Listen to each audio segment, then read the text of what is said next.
Hi, everybody. Welcome to thunderbaytrees.ca. My name is Jay, and today we are connecting with Vince Rudder from Rudder Urban Forestry, and we're going to talk a little bit about. I see you. Hi. That's Vince there. We're just going to talk a little bit about tree work and kind of why he got interested in tree work in the first place, and so it should be a good conversation. All right, so it's recording now. Hi. So, hey, Vince, how you doing today? Good. How are you? So, okay, here's a story of just proof that I'm not in it for just the money. So grade 10, we had to write our own Greek myth, and I was young and stupid, younger and stupider, and I wrote a myth about Tresius, the god of trees. And I was into it, right? I really liked the topic, and apparently it was so good, the teacher didn't believe I wrote it, and she failed me for it. I mean, it wasn't like spectacular; it wouldn't have gotten published, but for me, it was too good to be me. That kind of sucks.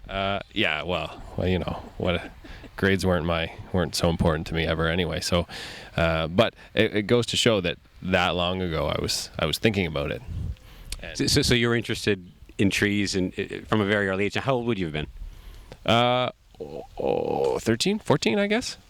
Wow. So then as a kind of adolescent, pre-adolescent, you're interested in trees. So then walk us through from that to like today running your own urban forestry company. Yeah. So, okay, I like trees, and then I went to university, and I pretty much had to go to university because it was the sensible thing to do, and I didn't know where to go, so I applied to resource management at Trent and forestry at LU, and I got accepted to all of them. But I went to LU for forestry because there's trees involved, forest outside, all that stuff.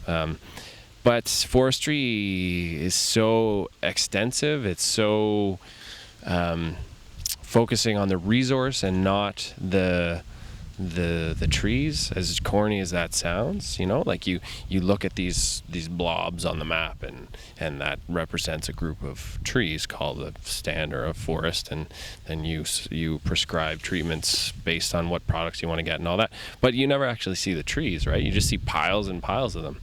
So I wanted to get more intimate with the trees, so to speak. And I always felt that I needed to go that way. So when I graduated, I went to New Jersey to work for a company down there, which you did too. Yeah, that's right. In the late 90s. Right. So different jobs, though. I climbed trees and learned to speak Spanish.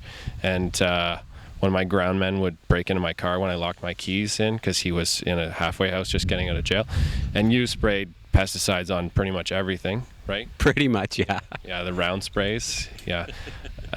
So it was good. I learned a lot, but it's not Canada.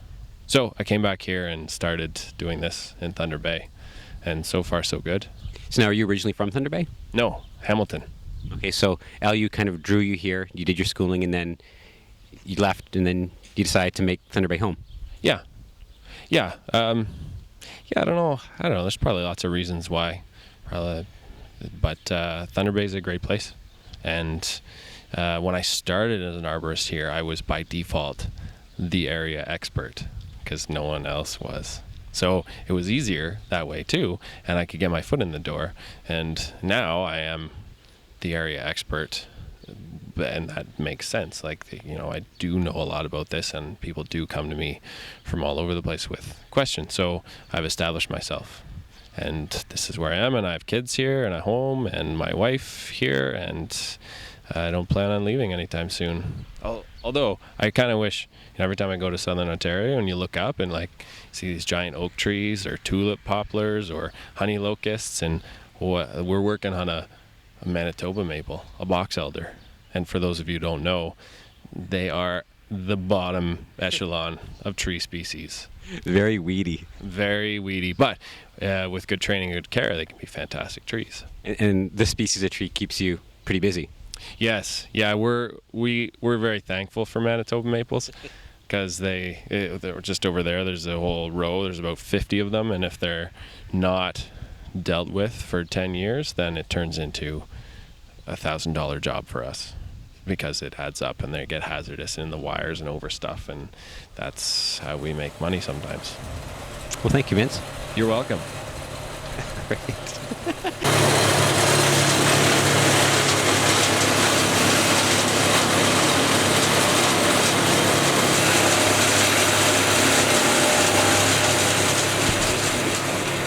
Mike Davis. All right, and what do you do for Rudder Urban Forestry? I've been a foreman with Rudder Urban Forestry for about the last 6 years.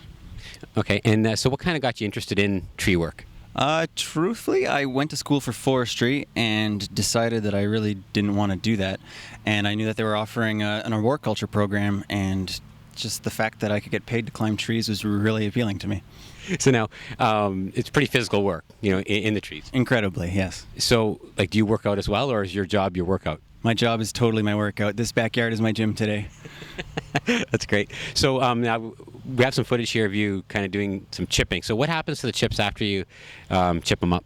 Typically, they go to Bowater and they'll burn them for hog fuel. But we do have clients that use them for mulch, depending on the load. Okay, so if somebody wanted a mulch load, would go out to your dump site, or do you ask them to be delivered, or? We would deliver, absolutely, yeah.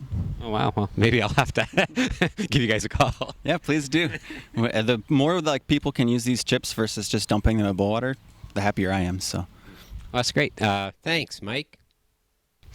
Well, today we heard from Mike and Vince from Rudder Urban Forestry, and in the tree today was Tim.